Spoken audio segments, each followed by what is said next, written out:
Thank you so much, Brother Michael. Okay, thank you sa song offering. Amen? Okay, so that is true, no? Only by His grace.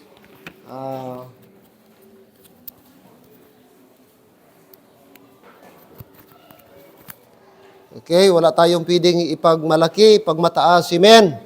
Lahat po ito ay sa biyaya ng Panginoon. Okay, tayo po ay Okay, let us all stand, please. And for a short period of time, magbasa tayo ng Bible in the book of Romans. Okay? So, huwag kayong masyadong mag-ingay, kay wala tayong mic. So, kailangan pa mag-effort si pastor para marinig lamang. Kaya mas mainam kung tahimik tayo kahit po medyo mainit ang ating panahon. Okay? Chapter 14, verse number 12. Chapter 14, verse number 12. Book of Romans, chapter 12, chapter 14, verse number 12, please. Okay?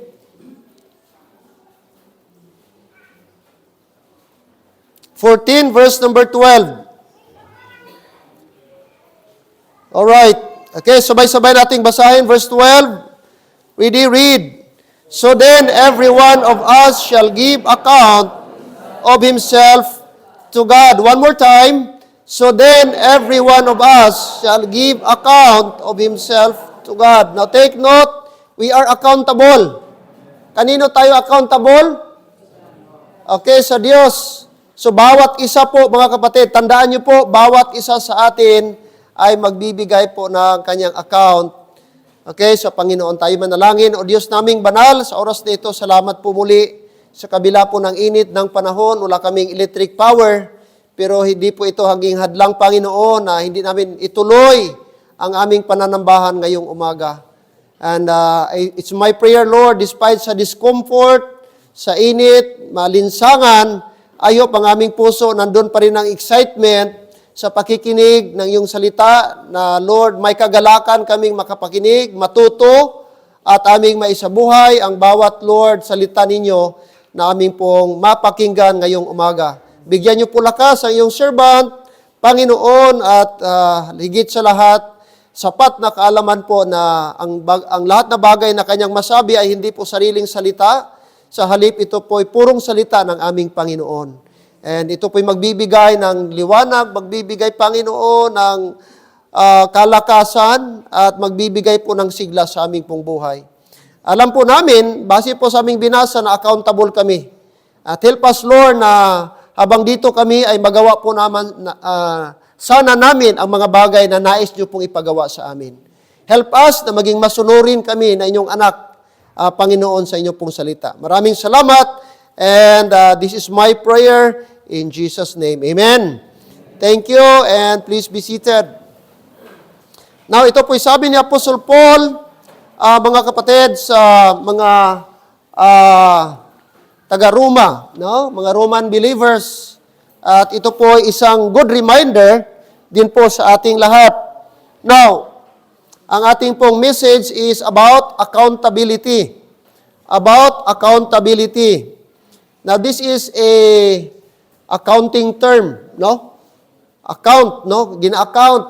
Meron ngayong issue ang ating Vice President na in fact, kakasuhan siya ng impeachment dahil po sa kanyang confidential fund na hindi po ma-reconcile kung saan napunta at saka may mga fictitious receipt. Kumbaga, gawa-gawa lang ng mga resibo pero hindi talaga official receipt.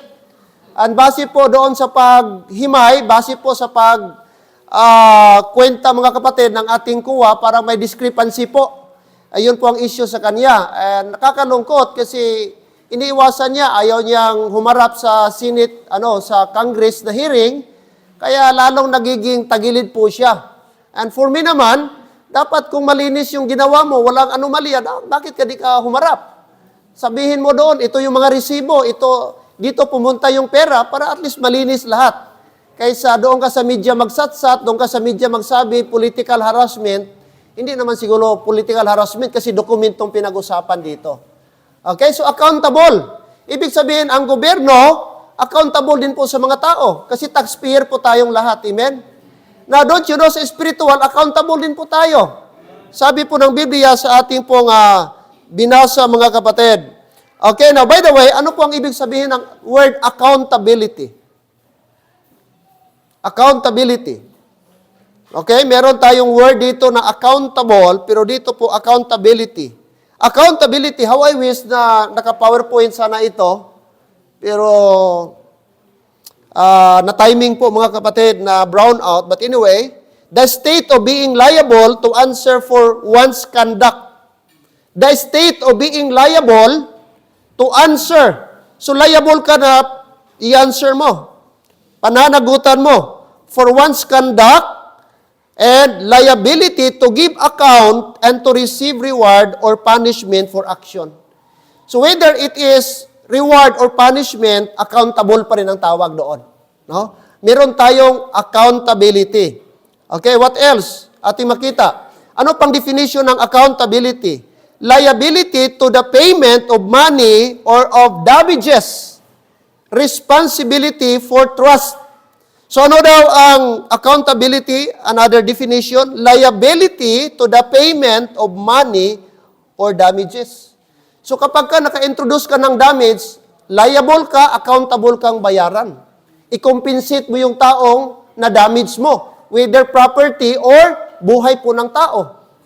Halimbawa, driver ka, nakabunggo ka, that is accountability. Kaya po may kaso ang tao, pag tumakas, hit and run, malaking kaso po yan. Kaya whether mga kapatid, nasa linya ka na tama, wala ka sa linya na tama, accountable ka pa rin. Okay? So, yun po ang batas natin. Alright, so accountable tayo, mga kapatid. Another term, subject to pay. Accountable, subject to pay or make good in case of loss. A sheriff is accountable as bailiff and receiver of goods. So subject, mga kapatid, ang bawat isa. Now, this morning, alam ko pong mainit. What the Bible says about accountability. So there are few things, I think 4 ito mga kapatid, or 5, na area po na tayo po ay accountable. Siguro din natin, alam din natin, na-realize na meron tayong accountability. Pero mga kapatid, as Christians, accountable tayo. Sa ating binasa, the Bible says, okay, sa Romans chapter 14, verse 12, so then every one of us, take note, every one of us, that is personal, that is individual, shall give what?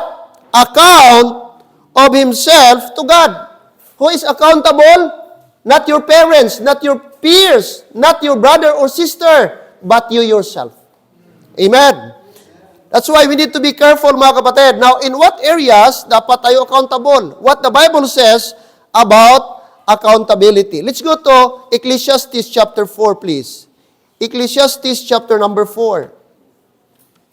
Ecclesiastes chapter number 4. Chapter number 4. We will begin reading verse number 9. Verse number 9. Okay, after lang po sa Proverbs. Verse number 9. Chapter 4, verse 9. Two are what? Better than one. Ang dalawa ay mas mainam, mas mabuti kaysa isa. Two are better than one. For what reason? Because they have a good reward for what? Their labor. Verse number 10. For if they fall, the one will lift up his fellow. But woe to him that is alone. When he falleth, notice this verse, for he hath not another to help him. Help him up. Verse 11. Again, if two lie together, then they have heat. But how can one be warm alone? So ang verse na ito, mga kapatid, ay nagsasabi na meron pong benefit sa dalawa compare sa isa. Sapagkat kapag ka daw natumba yung isa, kung dalawa sila, merong isa na aakay. Merong isa na tutulong na patayuin siya. At kung sila naman ay dalawa, kung malamig mga kapatid, sabi niya, paano magkaroon ng init kung nag-iisa? So there is disadvantage sa taong nag-iisa kaysa taong may kasama. Now, number one, mga kapatid, what the Bible says about accountability. Number one, we need to help one another not to fall. Help one another not to fall. Responsibility pala natin, mga kapatid, na magtulungan. Sabi ng verse 10, tandaan niyo po, pansinin niyo po, for if they fall, kung sila'y mahulog, sabi ng Bible, the one will lift up his fellow. Take note the word, the one will lift up his fellow. Ang isang function ng isa, mga kapatid, ay kanyang tutulungan ang kanyang kapwa. Okay? Pero kung wala, kung nag-iisa siya, sabi niya, but woe to him that is alone. Pero kawawa siya kung siya nag-iisa. Bakit po? When he falleth, kung siya mahulog, for he hath not another to help him up. Walang isa na tutulong. Wala siyang kasama na aakay sa kanya. Okay? Kaya napakahalaga pala, mga kapatid, ang pagsasamahan. Napakahalaga pala, kapatid, ang magkakapatiran sa Panginoon. Napaka-importante po yan. That is biblical principle. Kaya po, bilang mga kapatid sa Panginoong Diyos, ang ating function at duty ay magtulungan. Hindi magsiraan. Hindi mag-divide. But to lift up, akayin, tulungan ang nangangailangan ng tulong. Walang kwenta, kapatid, ang iyak mo kung patay na yung tao. Kaya yung habang buhay pa yung tao, napakainam, napakabuti, iparamdam natin yung concern natin. Ngayon, meron tayong mga kapatid na na-hospital. Tanong, meron ka bang time nag-visit? Amen? Nag-desire ka ba na maka-visit man lang? It not necessarily na, Pastor, wala akong pera, di lang ako magpunta doon. Not necessarily. Don't you know, mga kapatid, isa sa mga gidesire sa mga pasyente na kahit presensya lang natin, maka-encourage na tayo sa kanila? Oo, yung bisitahan ka lang sa ospital, mga kapatid, ay malaking bagay na po yun na therapy po sa kanila. Walang kwenta mag-attend ka ng vigil, walang kwenta kung magbigay ka, mag-donate ka ng kape at sugar, pero kung patay na yung tao, kaysa yung pag-visit mo sa ospital. At alam niyo, mga kapatid, minsan makonsensya tayo. Sayang ba, di ako nakabisit sa ospital kahit sandali man lang. Nung buhay pa si sister, buhay pa si brother ko. May mga times din na ganun, guilty din ako, mga kapatid. Na but I see to it ngayon, every time I'm in hospital, I see to it man lang na makavisit. Kung gabisit, ganit tayo sa mga unbeliever, sa mga hindi natin kapwa member, how much more sa Christian? Hello? Mga kapatid, lift him up, sabi ng Bible. For if they fall, the one, anong sabi ng Bible? The one will lift up his fellow. Lift up his fellow. That is our function. That is our duty. And accountable tayo someday, mga kapatid. Sa ating sarili, accountable tayo sa Diyos. Na one day, wala tayong ginawa sa ating kapatid, not necessarily na hospital, pero yung mga kapatid natin nang hina, mga kapatid natin na wala, naglamig sa Panginoon, ano bang ginawa natin? Ano bang role natin? Ano bang effort na ginawa natin sa kanila? May mga members tayo, matagal na dito, hindi nagsisimba. It's good to pray for them, but it's better, mga kapatid, na bisitahan din po natin.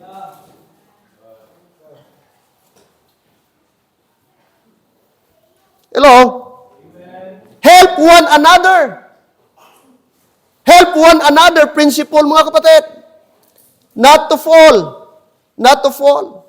What else ating makita? Okay? Ano sabi ng Bible? Verse number 12. Verse number 11. Again, if two lie together, then they have heat.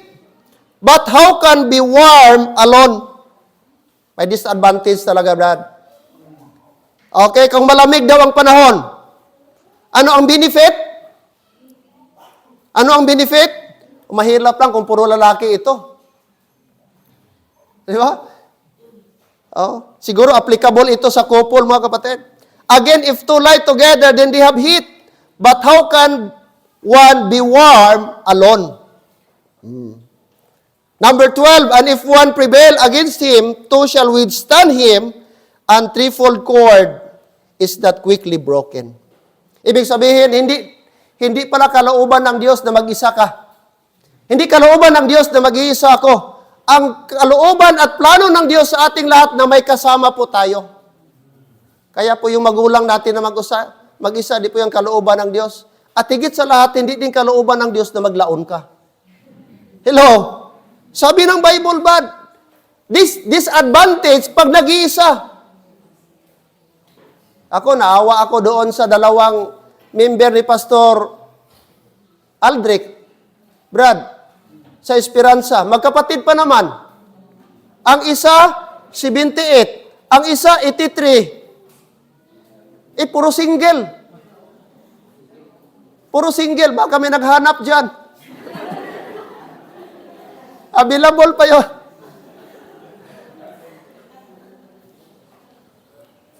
Oy, wag mong i-despise ba? Kaya may senior citizen na yon, may benefit ka na. Oh, package na. Every 3 months, at least meron kang. May point mga kapatid, gusto ng Diyos. Brad, kalooban ng Diyos na hindi po tayo nag-iisa. At dapat, ang principle dito, magtulungan. Amen? Magtulungan natin ang bawat isa. Okay? Next, number 2 mga kapatid. Okay? What's number 1? Is to help one another. Mga kapatid. Number 2, about accountability is that it restore a brethren from a fault. Accountability number 2 is to restore a brethren from a fault. Galatians 6:1. Tingnan niyo po ang Galatians. Galatians chapter number 6 verse 1.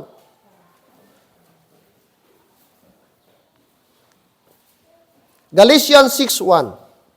Chapter 6 verse 1. Brethren, if a man be overtaken, notice this word, be overtaken in a fault, ye which are spiritual, restore such one in the spirit of what?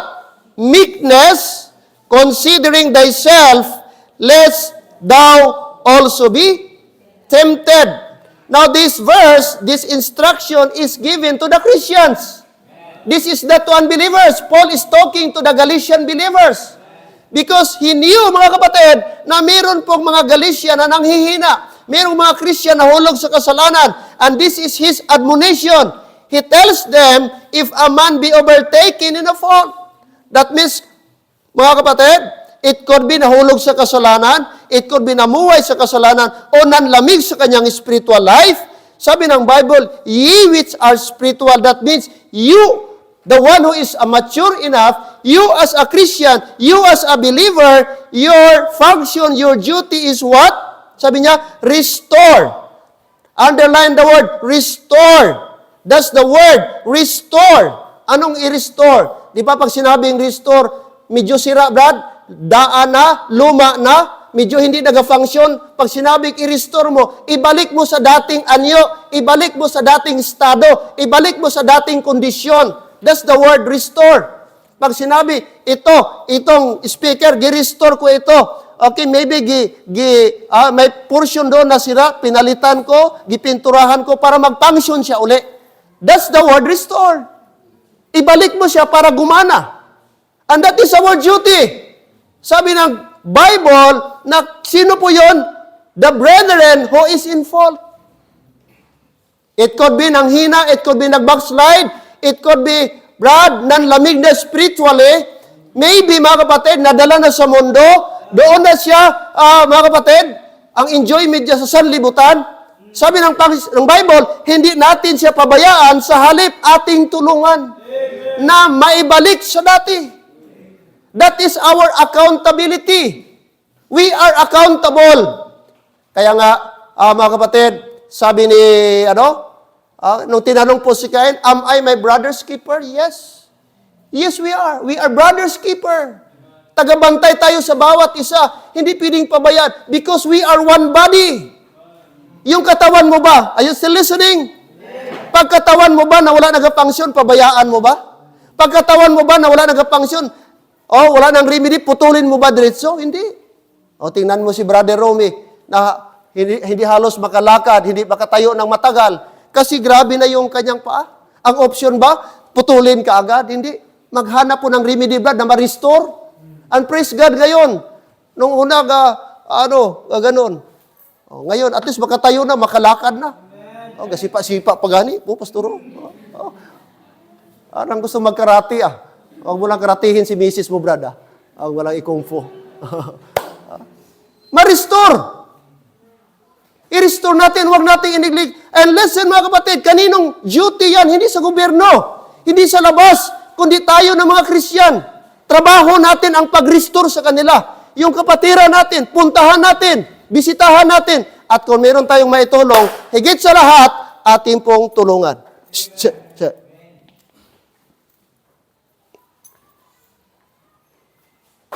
Hindi trabaho ng Christian ang mag-condemn. Hindi trabaho ng Christian mag-criticize. Hindi, higit lalo, trabaho ng Christian pabayaan ang nanghihina niyang kapatid. Kung ang parte ng katawan mo, ginaingatan mo, ginaalagaan mo, ganun dapat sa katawan ng Diyos. Ito ay local church tayo dito. Sila mga kapatid, yung nanghihina, reflection din, kasama, connected pa rin yan dito. As long na member pa, kapatid, may connection pa yan dito. Kaya di natin pwede, pastor, pabayaan mo na yan, ang tigas ang ulo, pastor, ganito, no. Dapat concern pa rin tayo. Napakaganda kung marami tayong mag-visit, di ba? Pero baka di tayo tanggapin sa alabali kung lahat tayo mag-visit?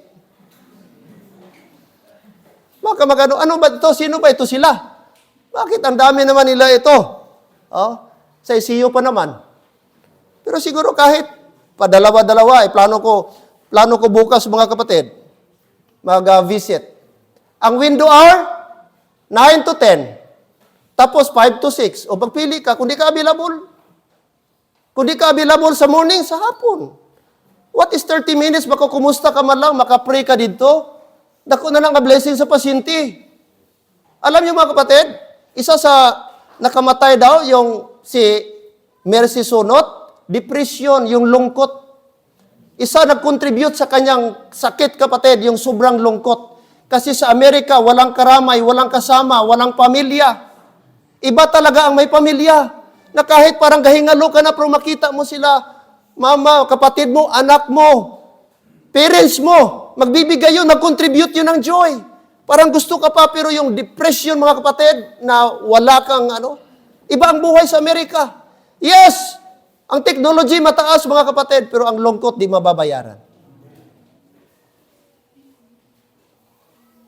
Diyan pa tayo.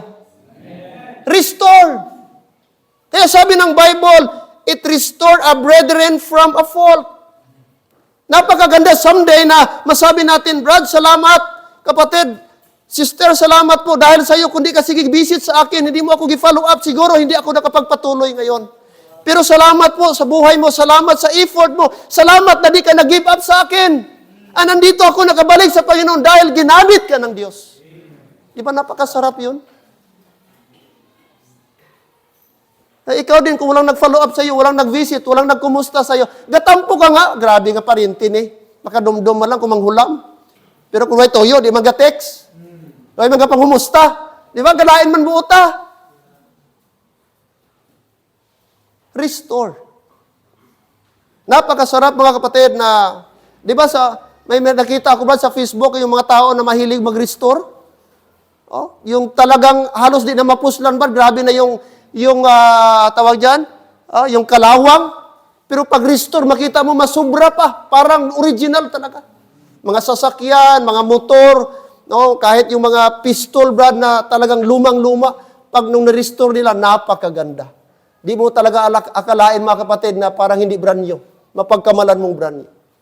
So the same sa atin, sa principle ng Bible, restore such one. Why? Here's a warning. Look at verse number 1 again. Okay?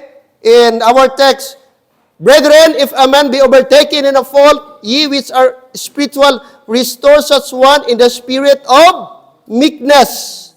Here's the warning. Considering thyself. I-consider mo. Tingnan mo, bantayan mo yung sarili mo. Sabi ng Bible, considering thyself, lest thou also be tempted. Baka isang araw, ang nangyari sa kanya, mangyari din sa iyo. Kung ano yung nangyari sa kapatid mo, posible mangyari din sa iyo someday. Kaya ikaw mag-ingat ka, hindi ka mag-condemn, kasi posibleng mangyari din sa iyo ang nangyari sa kasama natin. Okay? Kaya yun po mga kapatid, ang warning dito po sa Bible. We need to restore to our erring brethren. Our brethren. We are accountable. Take the church, that is our accountability. Okay? That's number 2. Alright, let's go to number 3. I will not stay long. Number 3, tayo po'y accountable. Hebrews chapter 10, verse 25. Okay? Hebrews chapter number 10. Many times, nabasa natin ito ng mga verses. At nais ko po mga kapatid, sabihin ngayong umaga sa ating pong lahat na ito po ay very essential. Chapter 10, verse 25. Shall we all read, please? Verse number 25, go. Not forsaking the assembling of ourselves together, as the manner of some is, but exhorting one another, and so much the more as you see the day approaching. Accountability number 3, an accountable person exercise exhortation. An accountable person exercise exhortation. Ang tao pala na na-realize niya, yung sarili niya, accountable siya, ay gagamitin niya yung kanyang sarili bilang exhortation. I-exhort niya yung tao. Based sa ating binasa, sabi ng Bible, not forsaking. Do not abandon, do not neglect. What is that? The assembling of ourselves, what? Together. Ang ating pagtitipon, ang ating pananambahan, ang ating gathering, ang ating assembly. As the manner of some is, katulad po ng naging kaugalian ng ibang tao. But sabi ng Bible, but exhorting one another, and so much the more as you see, what? The day approaching. What is our duty? Do not forsake. The Bible is telling us, instructing us, do not forsake the assembling of ourselves together.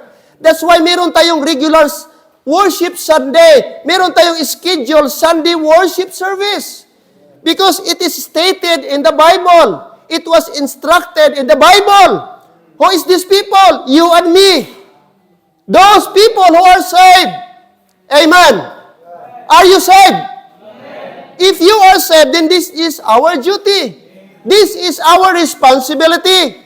Maliban na lang siguro masama yung pakiramdam mo. Pero other than that, mga kapatid, maliwanag ang Bible, do not forsake. Maraming mga Christian ngayon na optional na lang ang pagpunta ng simbahan.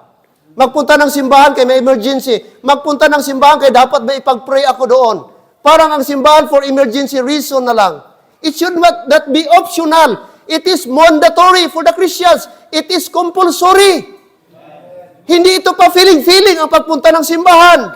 It must be, mga kapatid, giplano natin. It should be your duty. It should be your intention why you go to church. Naintindihan mo, obligasyon mo yan. Hindi ka pipilitin ng pastor, hindi ka pinilit ng parents, but it is your duty because you love the Lord. You know your Savior, the Lord Jesus Christ.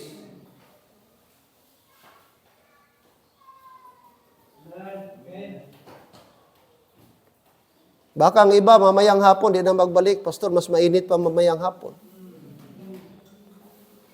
Baka kung alam mo, ang iba dito, kung alam nilang brownout, baka di ka nagsimba ngayon.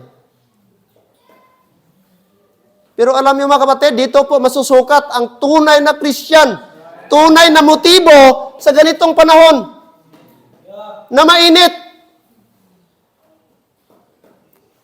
Pasalamat tayo mga kapatid, ganito lang init natin. Compare ko na impyerno tayo at maimpyerno tayo. Mas higit, mas mainit doon. Mas higit, hindi komportable doon. Kaya nga sa impyerno, walang fellowship doon, walang VIP treatment doon. Higit lalo sa impyerno, walang inaantok. Sige lang, pastor, marami akong barkada. Paano mo nasabi? Walang barkadahan sa impyerno. Lahat doon nagsisigawan. At isa lang sigaw, Panginoon, alisin niyo kami dito. Chorus sila doon. Unison sila doon. Ang kanilang hiling, Panginoon, minsan pa, bigyan mo ako ng pagkakataon. Pasalamat tayo, kapatid, ngayong umaga. Salamat sa biyaya ng Diyos. And kaya mga kapatid, samantalahin po natin, huwag po nating ibaliwala ang pagsisimba. Hello, amen? Oo, may mga tao ngayon, sa bundok pa ang simbahan nandoon. Ang iba, tatawid ka pa ng mga ilog, pero makita mo yung joy nila. Mas sobra pa ang kanilang pupuntahan, sobra pa ang dadaanan nila, mapunta lang ng simbahan. Look at in the Old Testament, yung mga Christian, mga kapatid, even during the time of the Lord Jesus Christ, gina-persecute sila, yung iba kinukulong dahil sa kanilang pagsamba sa Panginoon, dahil sa kanilang pagsunod sa Panginoon, and yet they are willing to risk their lives for the sake of their Savior. Sa atin, pag alis natin, may tricycle na kaagad. Oh. Kaya wala tayong dahilan. Not forsaking the assembling of ourselves together as the manner of some is, but what? Mga kapatid, alright, ang sabi niya, but exhorting. Notice the word, but exhorting one another, and so much the more as you see the day approaching. Opo, mga kapatid, we are so blessed na meron tayong opportunity maka-worship sa Panginoon. Ang mga tao ngayon nasa hospital, may mga tao nasa ICU, may mga tao, mga kapatid, nasa kulungan. Pero we are so blessed, meron tayong privilege maka-worship sa Panginoon. That's number 3. What's number 3? An accountable person exercise exhortation. Sabihin mo yung sarili mo, gusto ko maging exhortation. Amen? Nais natin sana maging exhortation tayo sa ibang mga tao. Okay, next. Number 4, mga kapatid.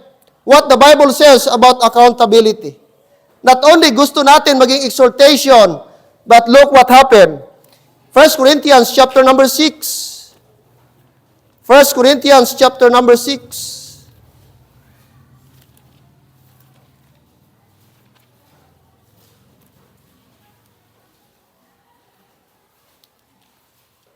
Chapter number 6, look at verse number 1. Chapter 6, verse 1. Verse 1, Dare any of you having a matter against another, go to the law before the unjust and not before the saints. So, girebuke sila ni Paul. Kung merong dispute, may problema kayo. Huwag kayong pupunta sa mga unbeliever. What is that? The unjust. And not before the saints. Bakit di kayo pumunta maghingi ng counsel doon sa mga Christian? Do ye not know that the saints shall judge the world? And if the world shall be judged by you, and are ye unworthy to judging the smallest matters? Verse number 3, Know ye not that we shall judge angels? Don't you know? Someday, mga kapatid, i-judge natin yung mga angels. Sabi ni Paul, how much more things that pertain to this life? If then ye have judgments of things pertaining to this life, set them to be judged who are least esteemed in the church. Verse number 5, I speak to your shame, sabi ni Paul sa mga Corinthians, it is so that there is not a wise man among you, no, not one that shall be able to judge between his brethren. Wala bang pwedeng mag-midget sa inyo na Christian? Bakit unbeliever pa? Verse number 6, But brother, goeth to the law with brother, and that before the unbeliever. You see? So kung may problema daw, brad, between Christian and Christian, dapat Christian ang mag-mediate. Hindi dapat pupunta kayo sa mga unbeliever, sa mga unjust para sila yung mag-settle sa problema. Sabi ni Paul, wala ba kayong brethren na pwedeng mag-mediate sa problema ninyo? Bakit sa unjust, sa unbeliever kayo? Kaya nga, members Christians, kung may problema man, hindi man talaga maiwasan minsan. Pero as much as possible, huwag nang paabutin sa barangay. Huwag nang paabutin sa lupon.